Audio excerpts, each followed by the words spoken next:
Bon, alors, on reprend. Donc j'avais dit qu'on essayerait de faire, pendant qu'on est lancé, l'exercice sur l'induction et le freinage, mais en fait, je m'aperçois qu'il y a besoin des moments magnétiques pour le faire, donc c'est peut-être pas si astucieux que ça. On va plutôt préparer les autres, et pour ça, introduire la notion de coefficient d'induction, qui est importante. Alors, on va essayer d'aller le plus vite possible, encore une fois, mais ce n'est pas compliqué à comprendre le principe. Et puis, il y a toujours l'analogie un peu avec ce qu'on a vu sur la partie électrique. Là, on va le faire sur la partie magnétique. Donc, vous vous rappelez, on avait vu que quand on a un conducteur est toujours équipotentiel. Il peut avoir certaines charges. Vous pouvez avoir des conducteurs VI, porteurs de la charge QI, VJ, porteur de la charge QJ. Et on avait vu qu'il y a une relation linéaire entre les charges et les potentiels, c'est-à-dire une charge crée un certain potentiel. Si vous doublez la charge, ça crée un potentiel 2 fois plus grand. Donc tout ça est linéaire. Et donc on avait obtenu que vous pouvez toujours écrire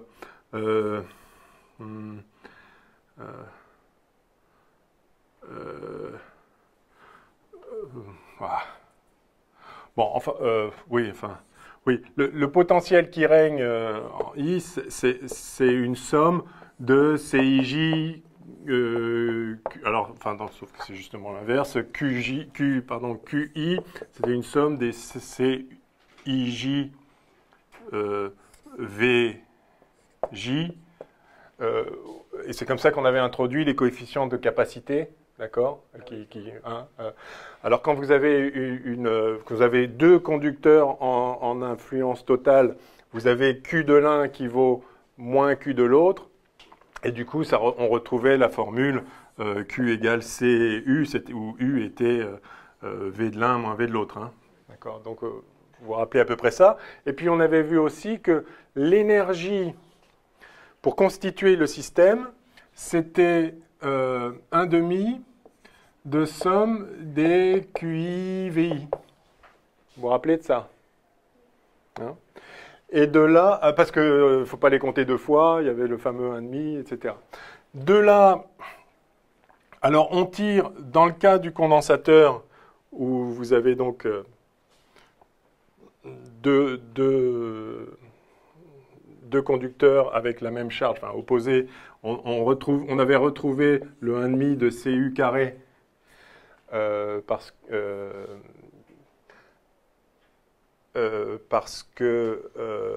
qu'on avait vu en électrocinétique, d'accord, l'énergie emmagasinée dans un condensateur, et on avait vu aussi que de là, vous vous rappelez, on était passé en version continue, somme de ρ V, 1/2 de somme de ρ V des taux, et c'est ça qui, après avoir remplacé ρ par div de E sur epsilon 0, c'est ça qui nous avait donné le 1/2 de epsilon 0 E2 sur 2 des taux quand on intègre sur tout l'infini. Et donc on a vu que l'énergie emmagasinée dans le condensateur, c'est en fait l'énergie du champ électrique. Hein. C'est comme ça qu'on a découvert en quelque sorte la densité d'énergie électrique. Donc ça, c'est ce qu'on a fait sur les condensateurs, les charges, etc. Alors, en magnétique, l'équivalent de la charge crée le champ électrique. Qu'est-ce qui crée le champ magnétique? C'est les courants. Donc si vous avez maintenant des circuits, un circuit dans lequel passe un courant I1, un autre dans lequel passe un courant I2,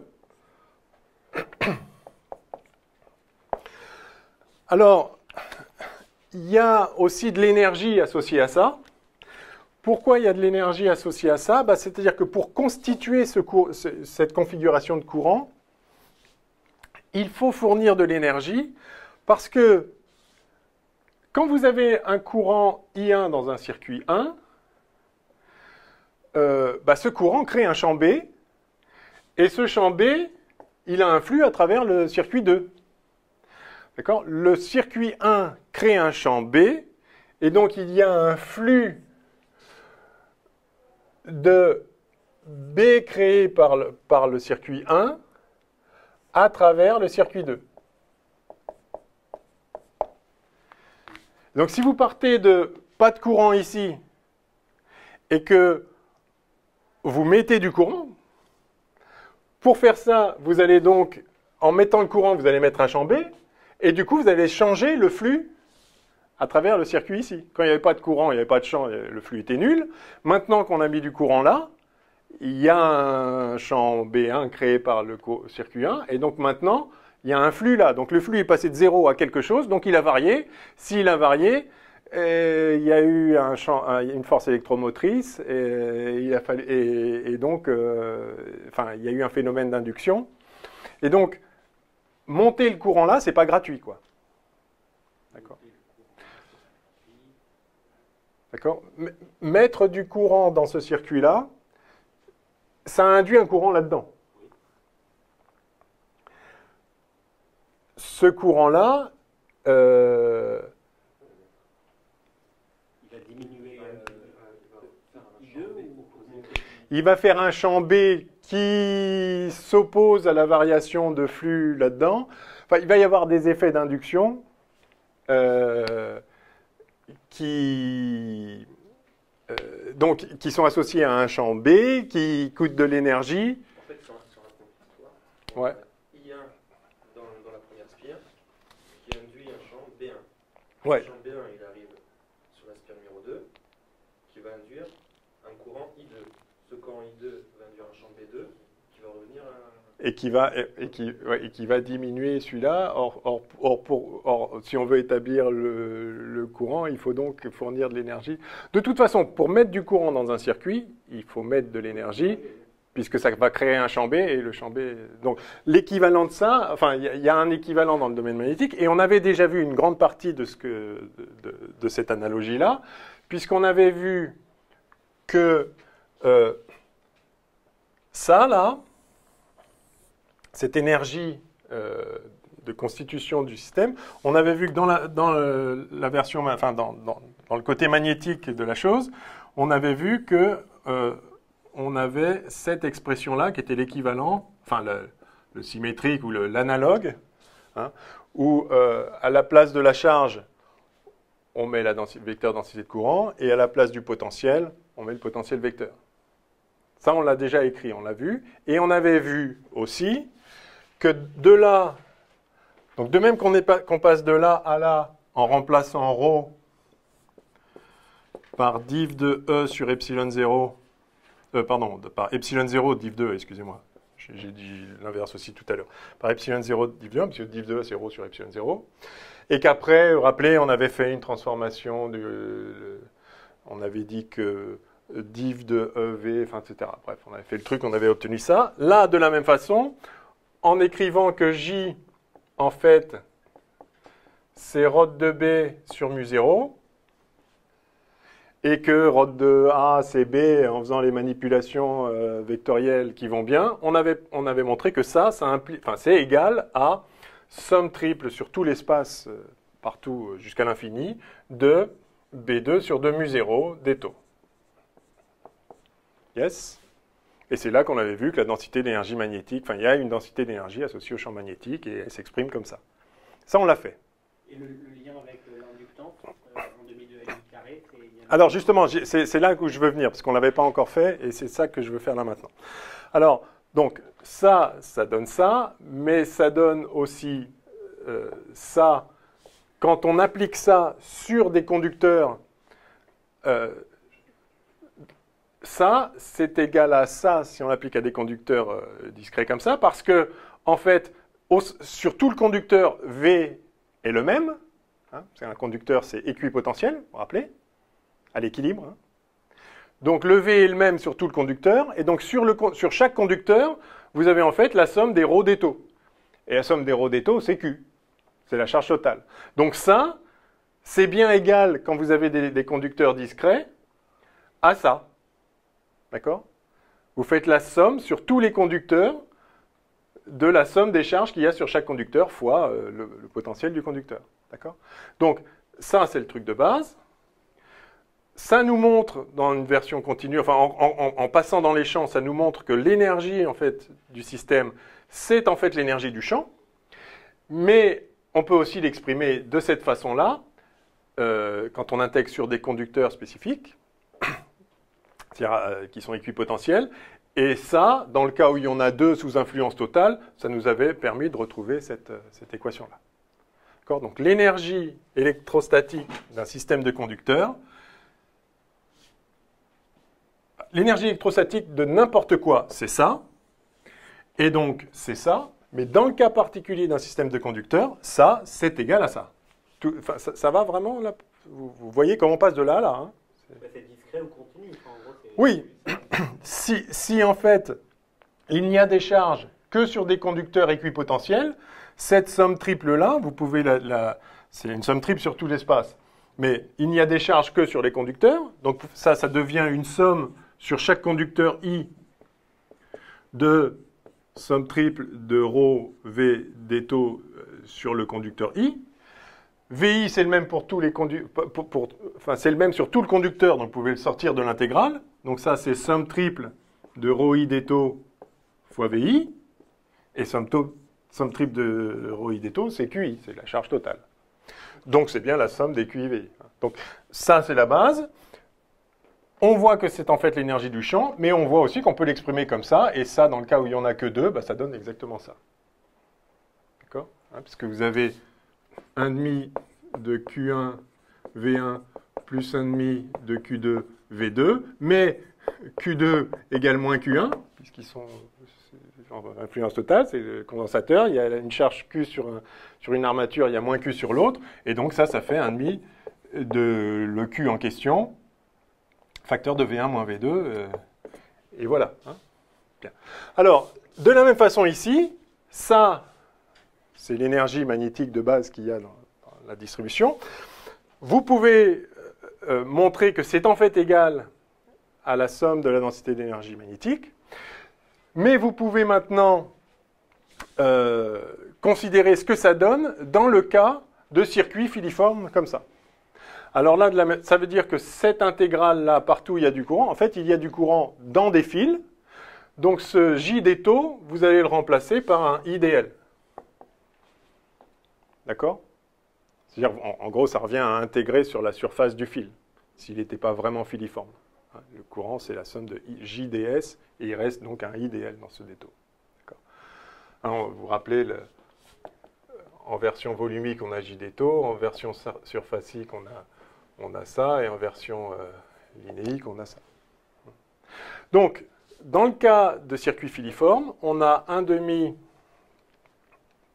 de... Alors, somme de IDL, alors une somme sur tous les circuits, s'il y en a plusieurs, I1, DL1, scalaire 1. D'accord ?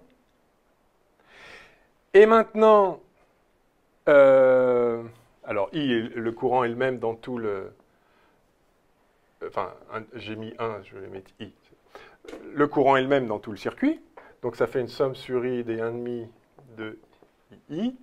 Facteur de somme de DLI scalaire à I.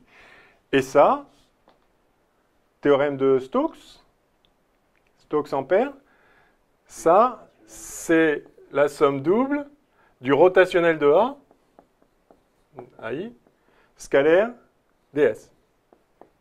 DSI, enfin le ds de ce circuit-là. Et donc, hors rotationnel de AI, c'est BI. Et donc ça, c'est le flux de B à travers le circuit. D'accord ?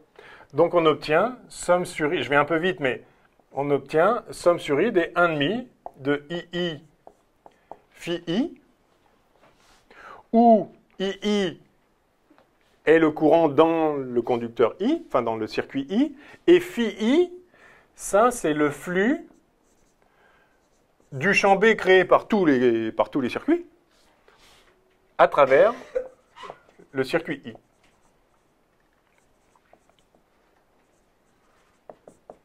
OK ?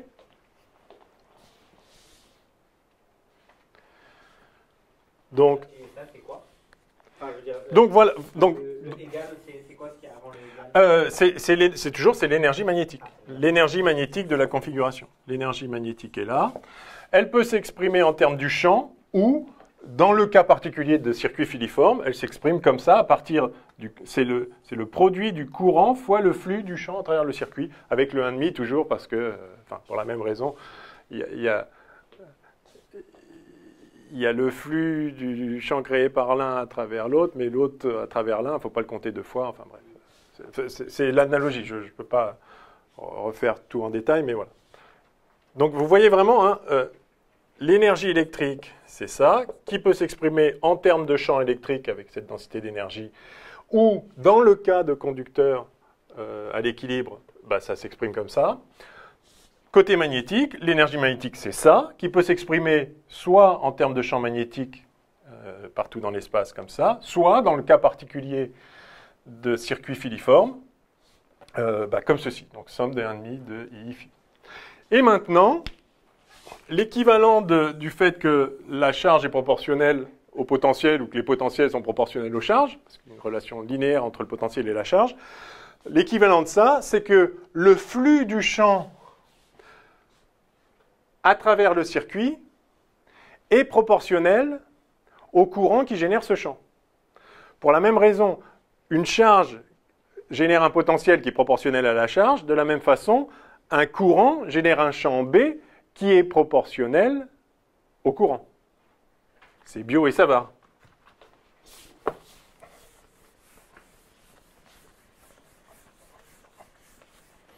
Vous vous rappelez, B égale mu0 sur 4pi, somme de I dl vectoriel, ouais, enfin, voilà, oui, PM sur PM cube, enfin. D'accord, mais donc, si vous multipliez par 2 le courant, ben, le champ est 2 fois plus grand. Si vous multipliez par 12, il est 12 fois plus grand. Enfin, donc le champ est proportionnel au courant. Par conséquent, le flux du champ, c'est juste la somme de B scalaire ds, est proportionnel au courant aussi.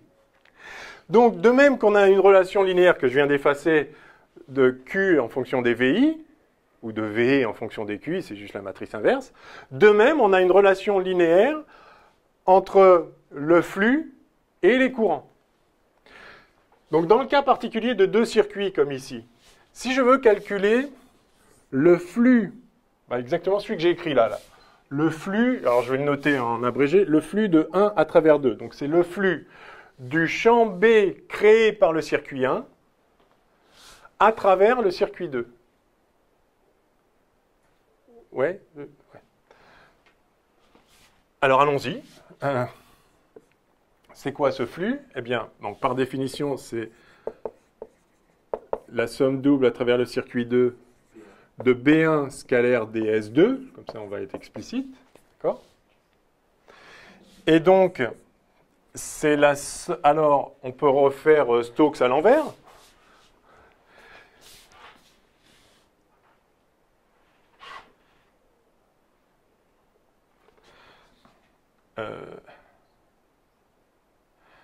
C'est donc la somme le long du circuit 2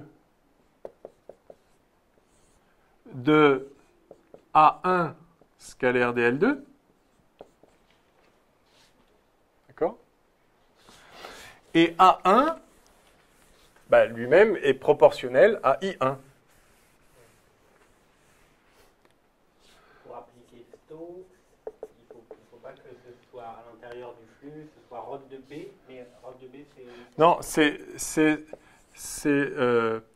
somme d'une grandeur scalaire dl égale somme double de rho de la grandeur scalaire ds. Ouais, mais justement B c'est pas un... Bah, B c'est rho de A. Ah, B c'est Donc, rod de A, ouais, par définition. ouais, ah oui, oui, pardon. B c'est rho de A. Donc je passe de là, enfin je fais dans ce sens-là. Ok?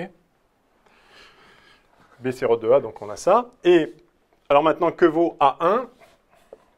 Eh bien, A1, justement, c'est mu0 sur 4pi, somme de I1 dl1, pardon.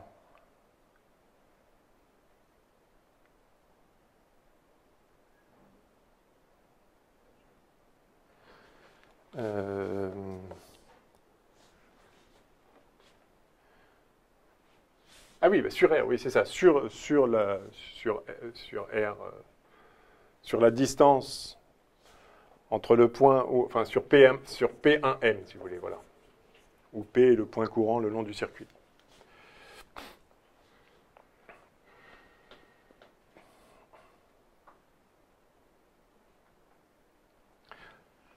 Donc là, c'est la distance, en fait, enfin, oui, ça c'est A1 au point M, c'est la somme sur tout le circuit 1 de ça.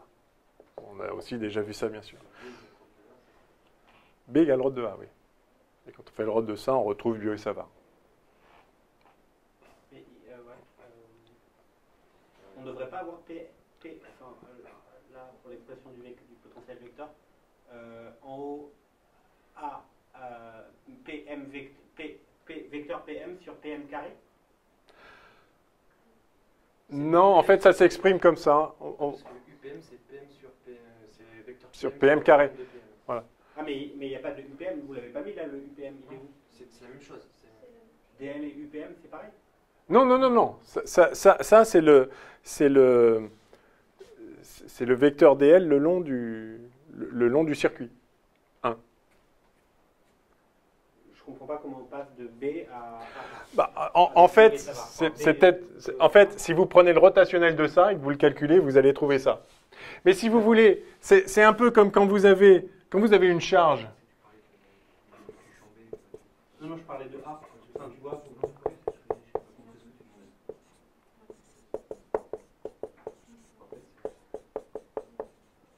quand c'est des potentiels, on dérive, enfin, on prend l'intégrale Voilà. de R4. Donc vous avez le potentiel en 1 sur R et le champ en 1 sur R2. Voilà, ça je le comprends, c'est l'intégrale l'un et l'intégrale de l'autre. Voilà, parce que c'est juste un gradient. Mais là, Un gradient. vous passez de là à là, non pas un gradient, mais par un rotationnel. Donc il y a un produit vectoriel, c'est une nappe vectorielle le truc, et c'est comme ça qu'apparaît le vectoriel ici. Ça devient... Comment A il s'appelle là pour les autres éléments? Ah, c'est potentiel vecteur.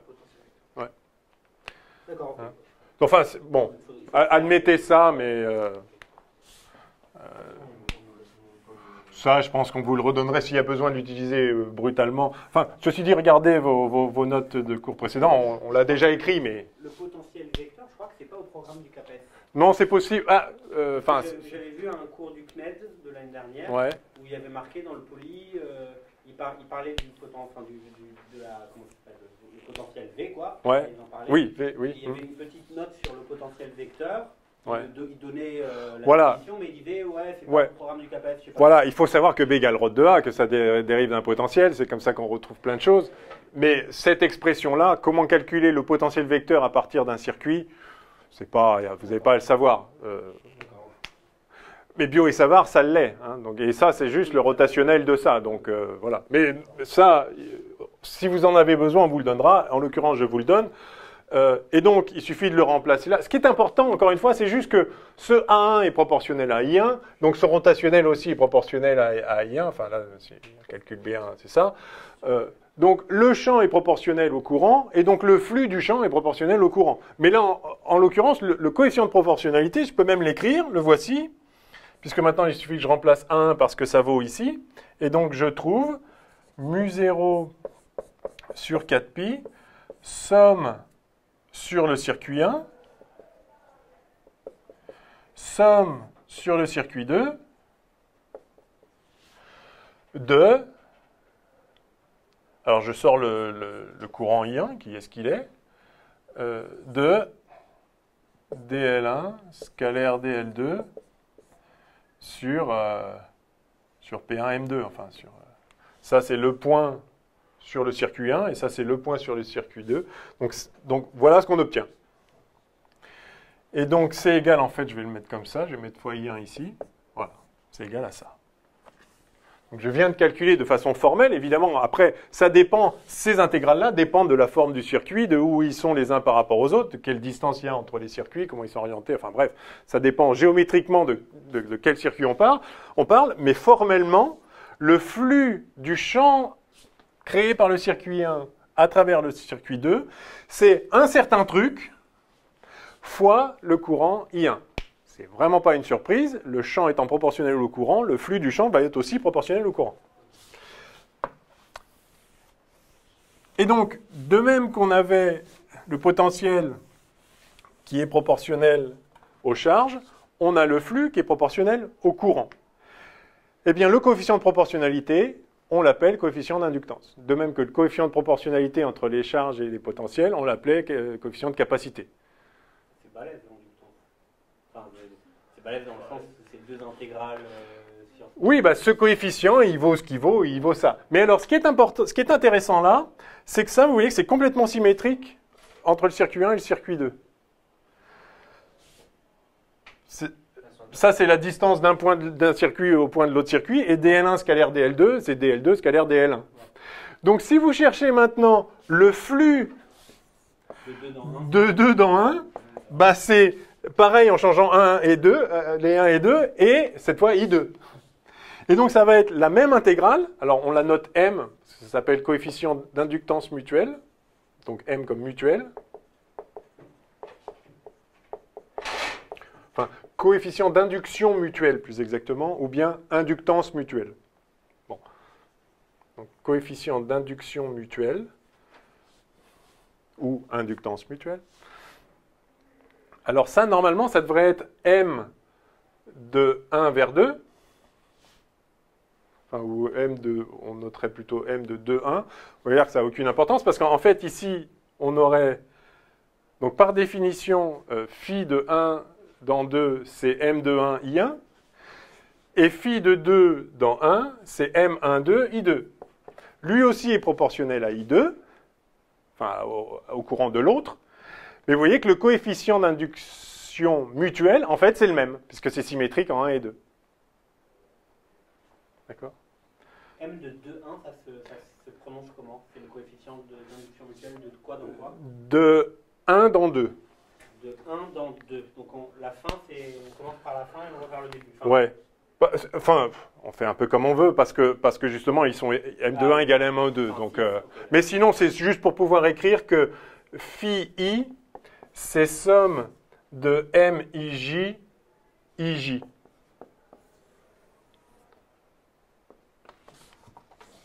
D'accord? En fait, c'est ça. De la même façon, vraiment exactement de la même façon qu'on avait QI égale somme sur J des CIJ QJ, VJ, pardon. C'est un point qui parcourt. Donc c'est comme si vous avez une matrice, un produit matriciel, c'est pour ça que vous autant. Tu calcules le champ d'un point M et c'est le point P qui parcourt. Ouais. Je me suis posé la question sur P1, M2. ouais. Pourquoi c'est 2? Pourquoi c'est M2 et pas M1? Parce que, Pas M tout court, quoi. parce que le potentiel vecteur créé par le circuit 1 en un point M, c'est ça. Ouais. Et là, ce qu'on veut, c'est la circulation de ce potentiel vecteur le long du circuit 2. Ah, Donc on veut mais qui est autour dans un point qui est sur le circuit 2. Et on se déplace sur le circuit 2. Donc je l'ai appelé M2 justement pour rappeler que c'est à l'endroit où on est sur le circuit 2. Et on se déplace le long de cette intégrale. Donc on déplace P1 sur cette intégrale-là et on déplace M2 sur celle-là. Et vous voyez que c'est symétrique. Et donc, c'est pour ça que je voulais quand même vous l'écrire, ce truc-là, parce qu'on voit que c'est symétrique, et par conséquent, en fait, on a M1,2 qui est égal à M2,1, et du coup, on note M, et il n'y a plus besoin de préciser, c'est le mutuel sur lequel c'est le mutuel. Donc, coefficient d'induction mutuelle. Donc, vous voyez, c'est exactement analogue de ça. Alors, enfin, là, ça, je pourrais l'écrire, si j'inverse la matrice, je vais pouvoir écrire VI égale somme sur JD, alors un autre coefficient, là, le coefficient de la matrice inverse, IJQJ. Vous voyez que le flux joue le rôle des potentiels et le courant joue le rôle des charges, comme d'habitude quand on passe de la partie électrique à la partie magnétique. Donc, je pense que c'est bien d'avoir en tête l'analogie formelle parce que ça aide à se souvenir un peu à la fois du principe et des formules. Bon, donc le point clé est là. Il y a une différence fondamentale. encore que, enfin si, ouais. C'est que quand vous avez une charge ponctuelle, son énergie, l'énergie d'une charge dans un potentiel, c'est QV. Mais une charge dans son propre potentiel, ça ne marche pas, parce que le potentiel à l'endroit de la charge, il tend vers l'infini. Donc ça ne colle pas. Par contre, si vous avez un circuit, le circuit crée un champ, et ce champ a un flux à travers le circuit lui-même. D'accord ? Vous avez un circuit, ce circuit crée un champ partout dans l'espace, et donc ce champ a un flux à travers le circuit lui-même qui a créé le champ. Ce qu'on appelle l'auto-induction. Et c'est ça l'auto-induction. Donc vous avez un coefficient d'inductance mutuelle qui vous dit, donc si on reste à deux circuits, le flux du champ créé par l'un à travers l'autre est proportionnel au courant en question, mais il y a aussi le flux du champ créé par un circuit à travers lui-même. Donc si vous voulez le MII ici, hein, c'est-à-dire le coefficient de proportionnalité entre le flux du champ créé par le circuit sur lui-même et le courant en question, ça en fait c'est ce qu'on appelle L. Enfin LI, parce qu'il y a plusieurs conducteurs. Donc c'est le coefficient d'inductance mutuelle de soi avec soi-même. Chaque circuit est couplé à lui-même via le fait qu'il génère lui-même un champ qui a un flux à travers lui-même. Et donc si le courant varie, le champ qu'il crée varie, et donc le flux du champ qu'il crée varie, et donc ça fait un courant induit. Et alors cet auto-courant induit, il s'oppose au courant d'origine ou il augmente? Non, il s'oppose, loi de Lenz, absolument. Ouais, enfin voilà, oui, systématiquement, il va s'opposer. Alors pas complètement, mais il va être dans le signe opposé, enfin, voilà, à tous les coups. En fait, monsieur, ce que vous dites, c'est que une spire elle-même peut s'auto-induire un courant. Oui, voilà, absolument.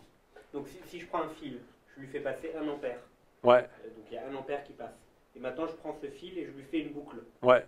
Et bien du coup, ce qui va passer, ce sera plus 1 ampère, mais 0,99. Bah, si, vous pouvez, une fois que I est établi, si vous mettez 1 ampère, vous mettez 1 ampère. Mais pour passer de 0 à I, là, vous allez petit à petit monter le champ et donc monter le flux.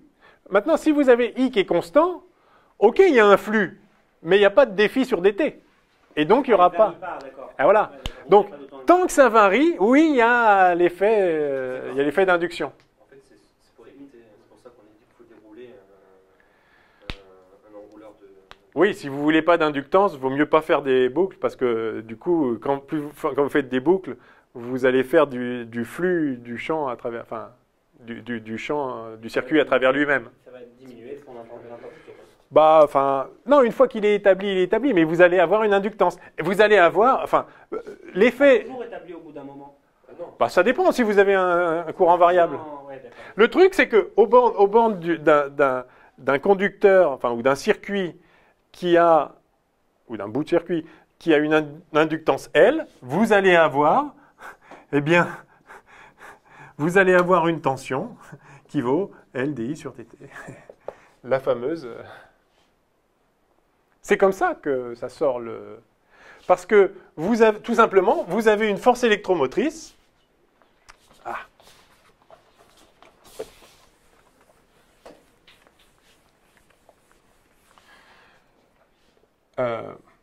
La fameuse bobine. Alors, justement, ça dépend le sens. Mais enfin, donc, il n'y a pas de moins parce que 1... Non, mais si vous l'orientez... Enfin, il faut regarder l'orientation, c'est là où... Mais, donc, E, c'est moins défi sur dt. Donc, c'est moins L... Enfin, phi, c'est LI. Par définition, hein, du coefficient d'auto-induction. C'est le lien entre le courant et le flux du champ B qu'il crée. Donc, ça fait moins D de LI sur dt, donc moins LDI sur dt. Alors, simplement, il faut regarder... Donc, le problème, c'est que si vous l'orientez comme ça, c'est E comme ça qui vaut moins LDI sur dt. Et donc, en fait, quand on regarde la tension aux bornes de la bobine, c'est ça. C'est ce potentiel moins celui-là. Donc, en fait, c'est moins E.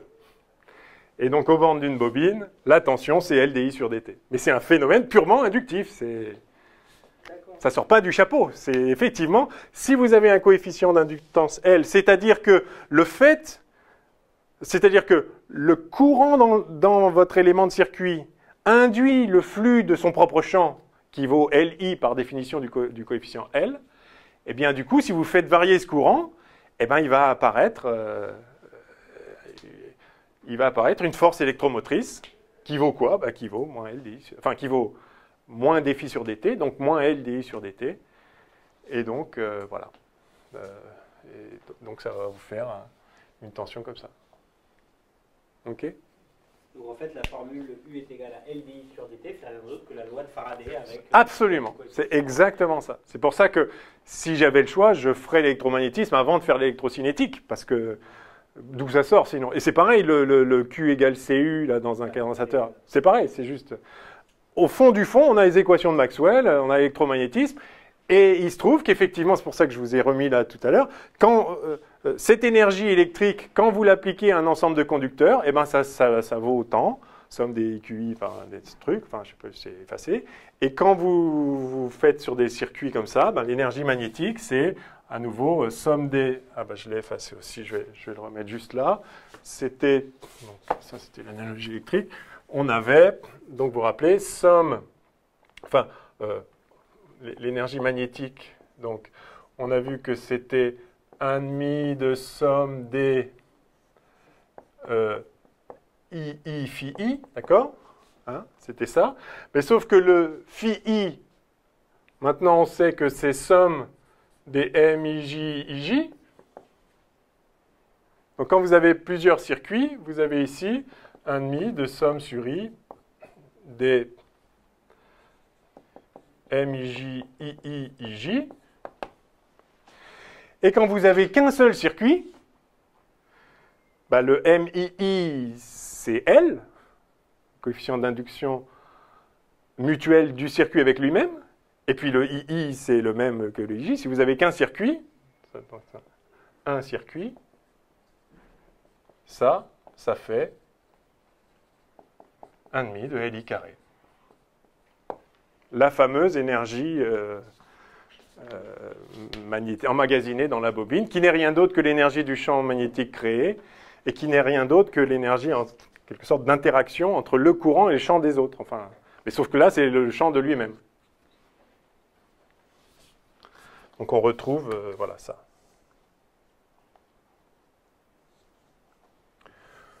Donc c'est assez élégant, enfin ça boucle, en tout cas ça justifie tout ce qu'on a vu par ailleurs en électrocinétique,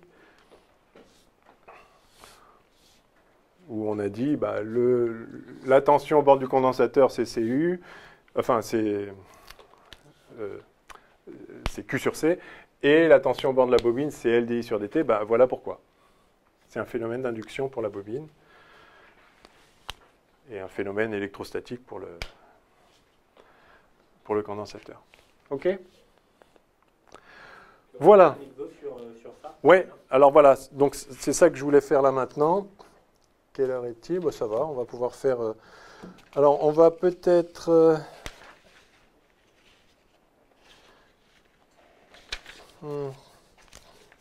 Ah, eh ben, écoutez, on va faire le tout premier, enfin, qui s'appelle 10, là, sur la feuille. Solénoïde infini et induction. On va calculer le coefficient d'induction du solénoïde. Ça va aller vite parce qu'on a déjà calculé le champ du solénoïde, comme ça on va aller directement à l'essentiel. Je vais effacer là.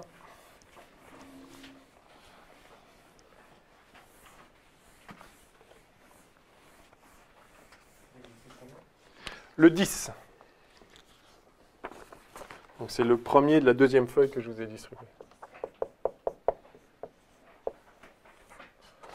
Alors, solénoïde infini et induction. Donc, soit un solénoïde infini, c'est-à-dire très grand,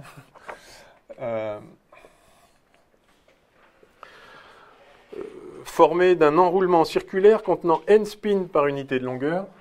N spire, pardon, j'ai dit spin, je sais pas. petite déformation, n spin par unité de n spire par unité de longueur, parcouru par un courant I. Rappelez la formule du champ B créé par le solénoïde en tout point de l'espace. Donc, on ne le refait pas, on l'avait calculé avec ampères, etc. Donc vous rappelez, pour le solénoïde infini, dedans, où qu'on soit, c'est le même champ partout. Donc B à l'intérieur du solénoïde, ça vaut mu0 ni, où n c'est grand N sur grand L, enfin, c'est vraiment le nombre de spires par unité de longueur. D'accord, hein. Enfin là il est infini, donc il y a un nombre, c'est l'infini sur l'infini, mais donc c'est par unité de longueur ici, hein, c'est des mètres moins 1 si vous voulez. Diriger le long de l'axe du solénoïde, donc je vais l'appeler U delta, hein, voilà. Et le champ à l'extérieur, où qu'on soit, c'est 0. Vous vous rappelez, hein, il y a du champ que... Oui.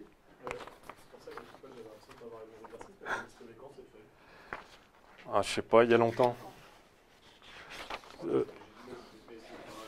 Alors, j'en ai qu'une là, mais je peux vous la donner après, ou alors... Ah. Je vous la laisse après, si vous voulez, comme ça, si vous voulez. Ok. Oui, bah, vous l'avez sans doute quelque part. Ok. Donc, le champ à l'intérieur, c'est mu0 ni. Ça, vraiment, il faut le savoir. Si on vous demande de le redémontrer, il faut le redémontrer, enfin, en vous guidant, mais il faut le savoir aussi. Ça se fait avec théorème d'Ampère, hein, c'est ça? Oui, oui, oui. Enfin, ça se fait aussi par un calcul direct à partir du champ d'une spire, etc. Mais bon. Enfin, oui, non, d'ailleurs, pour le faire partout, il y a besoin de théorème d'Ampère. Bref. Alors, montrer que le potentiel vecteur est donné à l'extérieur du solénoïde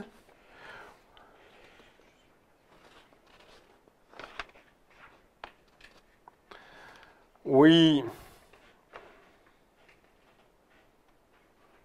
Je vous propose de sauter la question 2, qui n'est pas utile et qui va nous emmener enfin, ailleurs, je ne sais pas. Et comme vous dites, le potentiel vecteur, on ne vous embêtera pas trop avec ça au CAPES. Donc, sautons la question 2. Et on n'a pas besoin pour la suite. Question 3. On entoure le solénoïde d'une boucle conductrice. Donc, on a une boucle conductrice. Voilà. Et on fait varier le courant I dans le solénoïde. Un courant apparaît-il dans la boucle? Si oui, pourquoi? Alors, sinon, pourquoi? Alors, on a dit que le champ extérieur d'un solénoïde était nul. Ouais. Donc, si on fait varier, peu importe ce qu'on fait varier dans le solénoïde, il n'y aura rien qui traverse par la surface de notre boucle. Et donc, aucun courant induit. À l'intérieur, si. Bah si, À l'intérieur. Ouais, mais il y a une interface. c'est pas, genre, ça fait pas cloison, c'est pas cloisonné. Genre, elle le voit quand même, la spire. C'est ça qui est fort. C'est pour ça que c'est intéressant aussi. C'est que le champ B est nul partout. Là où il y a des... Elle le voit quand même. Mais néanmoins, À l'intérieur, il y a une section là. Ouais. Enfin, donc, si vous calculez le flux de B à travers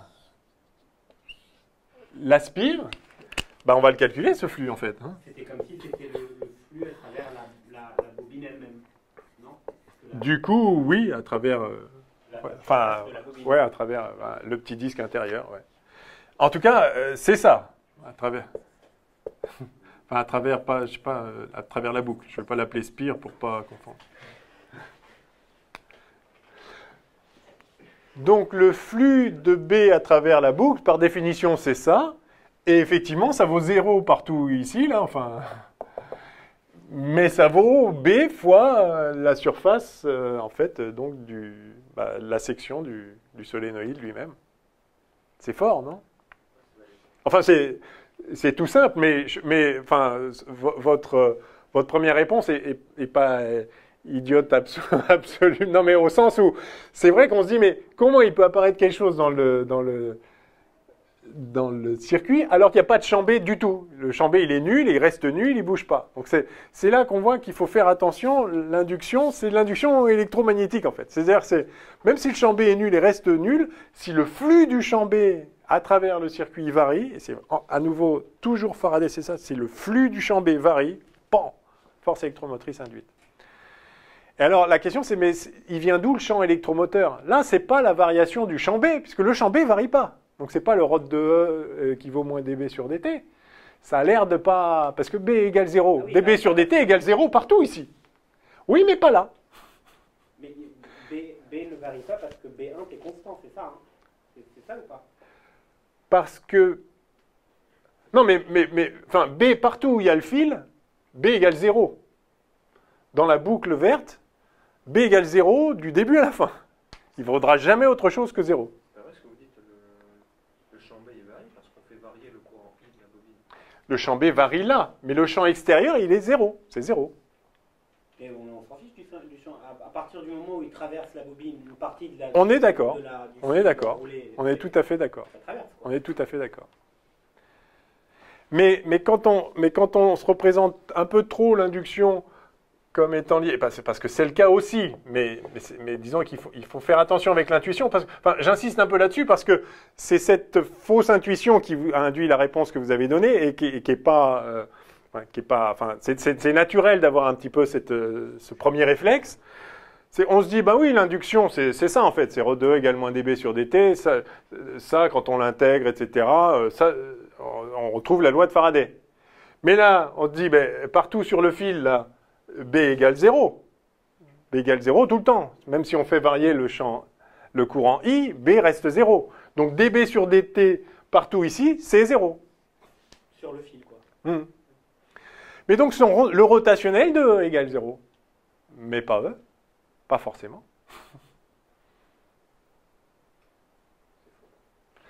Donc, faut se méfier avec l'intuition. Et une autre question. Et pardon, juste, et c'est pour ça que, enfin, c'est pas pour ça, mais disons, enfin, c'est lié à ça. Il y avait une question intermédiaire sur A, le potentiel vecteur. Le potentiel vecteur qu'on vous donne d'ailleurs dans l'énoncé. Hein, vous voyez que lui, il dépend de I, et vous vous rappelez que le champ induit, on peut l'écrire comme ça. Hein, il y a un moins grade V, et quand on est en dépendant du T, moins dA sur dt. Et donc, il n'y a pas de B à cet endroit-là, mais il y a un A qui varie quand I varie. Bon, mais oublions ça. En tout cas, méfiez-vous. Certes, l'induction, c'est ça, mais ce n'est pas parce que dB sur dt est nul, à l'endroit où il y a les charges, qu'il n'y aura pas un champ électromoteur qui se manifeste, y compris là. Bref. Monsieur, du coup, Oui. Si le courant il est constant dans la bobine, Ouais. Le champ qui est créé à l'intérieur du solénoïde Et constant. Ouais.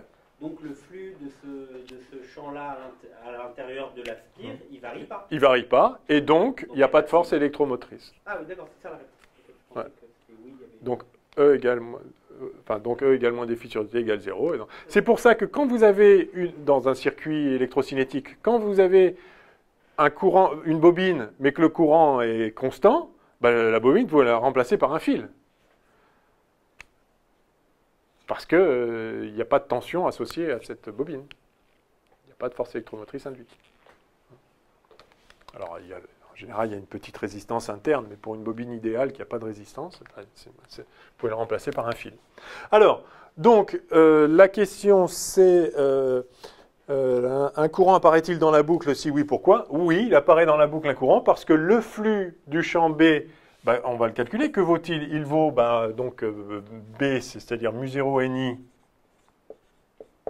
fois... J'ai l'impression que vous voulez dire que non, il n'y avait pas de courant. Et là, vous dites oui. Ah si, il va y avoir un courant. Parce que B varie. Parce que B varie. Mais justement, le sens de ma question, c'était B à l'intérieur ne varie pas puisque I est constant. Non, mais là, I n'est pas constant. I n'est pas constant, il varie. C'est marqué où? C'est l'énoncé. On fait varier le courant I dans le solénoïde. Ah d'accord, ok. Ok. Donc, le flux du champ B, c'est quoi? Alors, il faut orienter... On est d'accord qu'il faut orienter notre spire. Dans quel sens?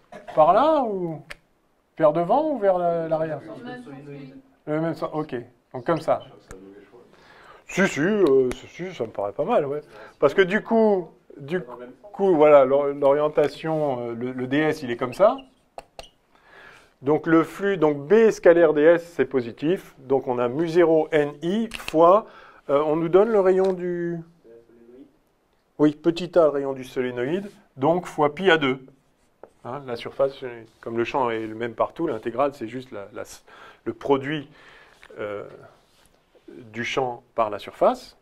Donc voilà le flux, et par conséquent, si I varie, phi varie, et il apparaît une force électromotrice E égale moins dφ sur dt, c'est-à-dire eh bien, moins mu0 n pi a2 dI sur dt, tout simplement. Et donc ce sera un E, c'est ce E-là mis dans ce sens-là. C'est-à-dire que si E est positif, le courant va tourner comme ça. Si E est négatif, le courant va tourner dans l'autre sens. Donc en l'occurrence ici, si le courant dans la bobine augmente, c'est-à-dire que dI sur dt est positif, hein, donc si on augmente le courant dans la bobine, on va avoir une force électromotrice négative, c'est-à-dire que le courant, en fait, en vrai, il va tourner comme ça, dans la bobine, et en tournant comme ça, il va créer un champ B par là. La loi de Lenz à nouveau.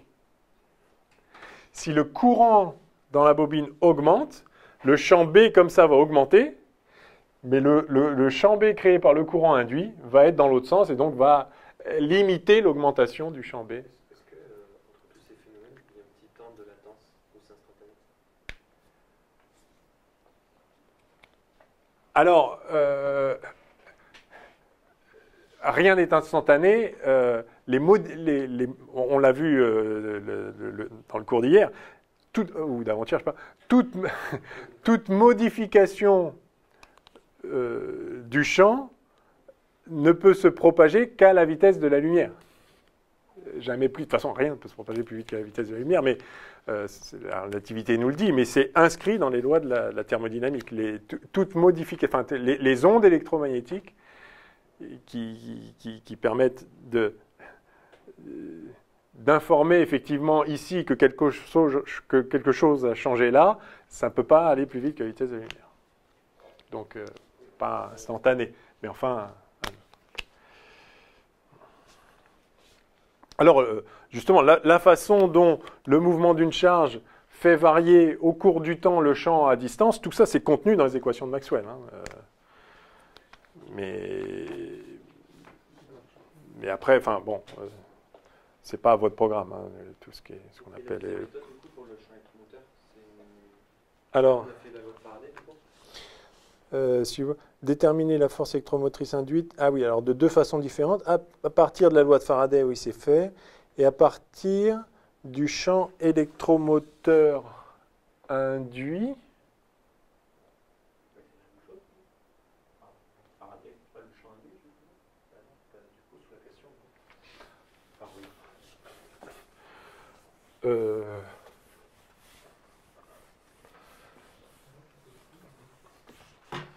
Il n'y a pas une question intermédiaire. C'est normal que votre vidéo Votre écran est flou. Ah merde. Ah, ouais, ça sent la batterie morte. Ça. Ah ouais. Ah non, mais c'est peut-être... Ah oui, batterie faible. Donc on va déjà gagner un petit jouet. On le remet. Bien vu. Je sais pas depuis combien de temps c'était comme ça. Mais... Il nous reste... Ah ouais, mais je l'ai pas là. J'ai pas là mon charge. Ouais, mais c'est dans mon bureau le temps. Vu qu'il faut qu'on s'arrête dans 10 minutes, on va rester avec les 10% de batterie. Je ne sais pas combien de temps ça va tenir. Oui, alors avec le coefficient inductance mutuelle, eh bien, on a phi qui vaut m fois i. Et donc, soit dit en passant, le coefficient d'inductance mutuelle, le voilà. C'est mu0 n pi a2. Ah, j'ai pas dit, les coefficients d'inductance, enfin, j'ai pas rappelé, se donnent en Henry. Hein, vous vous rappelez? Les coefficients d'induction, c'est des Henry. Hein.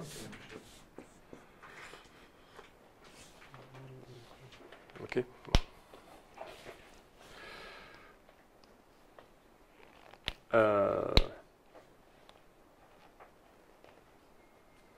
Oui, bah et donc, enfin, je vois pas, je comprends pas, je suis pas sûr de comprendre la question parce que on a E égale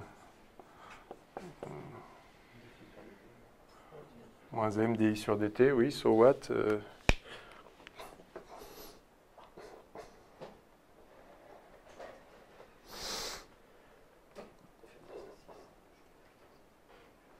Alors, il y a un autre truc, c'est le. Alors maintenant, on peut regarder. Regardons le. Je pensais que c'était ça l'exercice, j'avais oublié. Mais c'est pas grave, complétons-le. Quel est le coefficient d'auto-inductance de la bobine? Ça, c'est important, ça. Du solénoïde. Non, ça, c'est le coefficient d'inductance mutuelle du solénoïde et de ce circuit. Et puisqu'il n'y a rien en dehors de la bobine, ça revient pas à... Oui, mais alors, maintenant, calculons le flux. Le flux de B créé par le solénoïde à travers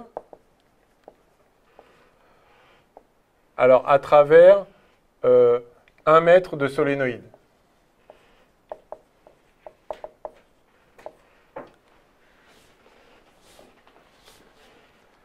Alors effectivement, ça va être tout simplement le flux créé à travers une spire qu'on vient de calculer, hein, parce que la spire soit plus grande ou juste la spire elle-même, enfin que la boucle soit plus grande ou juste identique à une spire du solénoïde, c'est pareil, puisque le champ extérieur est nul. Donc voilà le flux à travers une spire, fois le nombre de spires qu'il y a dans la longueur en question, c'est-à-dire petit n en l'occurrence. Donc en fait, on va dire à travers une longueur L de solénoïde. Voilà.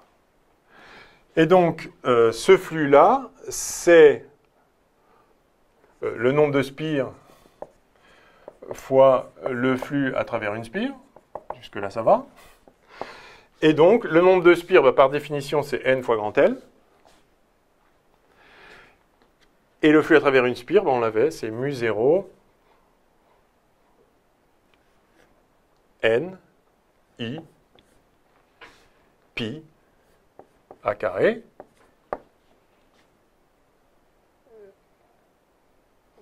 oui. J'aurais pas dû l'appeler L parce que c'est pas sûr.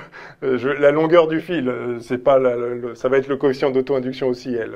Il y a une ambiguïté. On l'appelle petit L. Oui. Ah, ok, allez. Effectivement, parce que sinon, bon, voilà. OK, et donc ça, comme par hasard, c'est proportionnel à I. Sans surprise, le champ B est proportionnel à I, donc son flux est proportionnel à I. Alors, mais c'est quoi le coefficient de proportionnalité? Eh bien, c'est pi A2 mu 0 n carré L grand I. Eh bien, par définition, ça, c'est LI. Le coefficient d'auto-induction du solénoïde sur lui-même, c'est le rapport de proportionnalité entre le courant et le flux. Et donc, L égale... Alors, L pour une longueur L, c'est pi A2 mu 0 N2 L. Donc, vous voyez, bien sûr, c'est proportionnel à la longueur L. Et vous retrouvez que quand vous mettez des bobines en série, les L s'ajoutent. Si dans un circuit, vous avez L1, L2, bah ça, c'est équivalent à L1 plus L2. Oui, c'est proportionnel à la longueur. Parce que votre solénoïde infini, vous pouvez dire que c'est 1 mètre de solénoïde, puis après, derrière, il y a un autre mètre, puis après, il y a un autre mètre. Donc, évidemment, c'est proportionnel à L ici.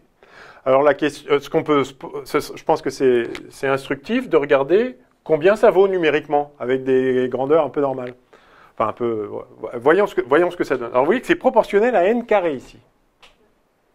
Alors, voyons. Disons qu'on a un enroulement, et puis on va s'arrêter parce qu'il faut vraiment que j'aille à ma réunion après. Donc, disons qu'on a Combien de spires on va mettre 1000 spires par mètre, c'est pas mal ça déjà. Hein?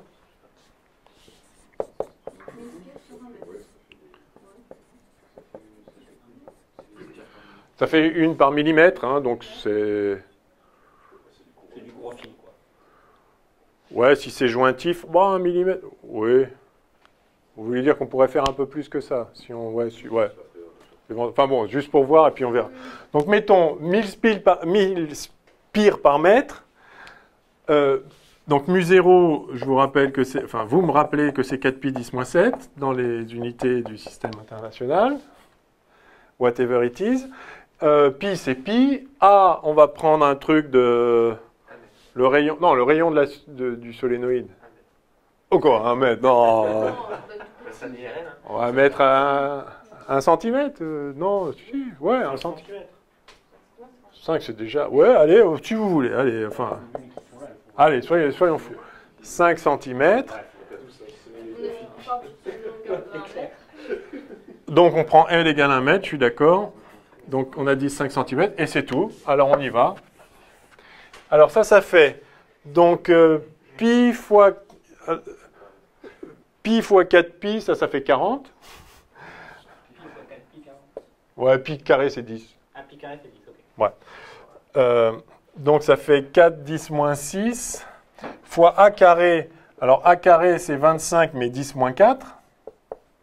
Hein, enfin, 5, 10 moins 2. Donc là, on a un 100, 10 moins 4, enfin, ça va aller, ça va être joli. Pi A2 mu0, c'est fait. Et puis, on a simplement n au carré, donc fois 10 puissance 6. D'accord? Et donc ça fait 10 moins 2. Donc ça fait 10 millihenry. Effectivement, c'est le genre de truc, c'est souvent que vous avez des bobines, c'est des millihenry, enfin plus souvent. Hein. Et vous voyez que si vous... pour 1 mètre, hein, par mètre. Et non par centimètre, enfin dans 1 centimètre, il y a 100 fois moins. Enfin, c'est proportionnel à L. Hein. Donc ça, c'est... En fait, je devrais mettre millihenry par mètre. Enfin, bref. Oh non, vous pouvez faire beaucoup plus que ça, mais même, en fait, vous pouvez, alors ce qu'on fait, si on veut une grosse inductance, donc vous voyez quand même qu'il faut mettre beaucoup de spires, hein, parce que quand même c'est 1000, mais vous pouvez aussi faire plusieurs tours l'un sur l'autre aussi. Vous pouvez vous arranger pour faire vraiment des solénoïdes avec... Pardon ? Non, c'est pareil, l'enroulement produit un champ qui a un flux à travers lui-même, donc non, ça reste de l'auto-induction. Mais effectivement, vous pouvez faire plusieurs Henry, même des dizaines d'Henry, enfin il suffit de... Mais, oui, enfin, il faut mettre beaucoup de spires, c'est proportionnel au carré. Et en tout cas, si vous voulez faire une grosse induction sur une petite distance, parce que là c'est sur 1 mètre, hein, donc si vous voulez faire sur un petit composant qui a une inductance d'1 Henry, il faut y aller dans l'enroulement, quoi. Hein, et voilà.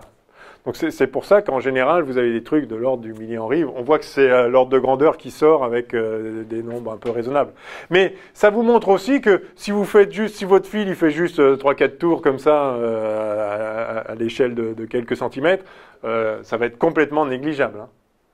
Hein, parce que si au lieu de 1000, vous mettez 1, c'est 10 puissance 6 fois moins. D'accord ? Si vous faites qu'un tour, au lieu de 1000, comme c'est au carré, c'est 1 million de fois moins. Donc, pour faire une bobine, il faut...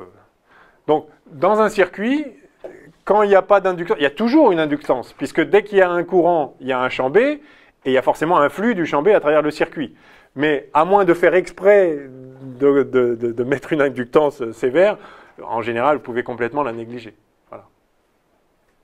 Mais quand vous avez besoin de trucs très précis, où l'inductance vous gêne, parce que ça fait un retard entre le courant et la tension, l'inductance peut être gênante, alors assurez-vous de bien mettre le circuit à plat, d'éviter de faire des boucles avec vos fils, etc. Parce que à chaque fois, vous rajoutez un petit peu d'induction, vous dopez un peu l'induction. Bon, je crois qu'on est obligé de s'arrêter là. Bon, de toute façon, on reprendra donc à la semaine de votre entrée, et puis on fera donc un peu de dipôle. Et ouais, alors pour l'exercice 6, je vais peut-être faire une petite correction vidéo. Ouais. Et puis on verra quel type d'exo on fait aussi à la rentrée. Il faudra qu'on en fasse peut-être un petit sur les ondes aussi quand même. Moins que vous vous rendiez compte. Bon, allez, bon stage. Et à bientôt.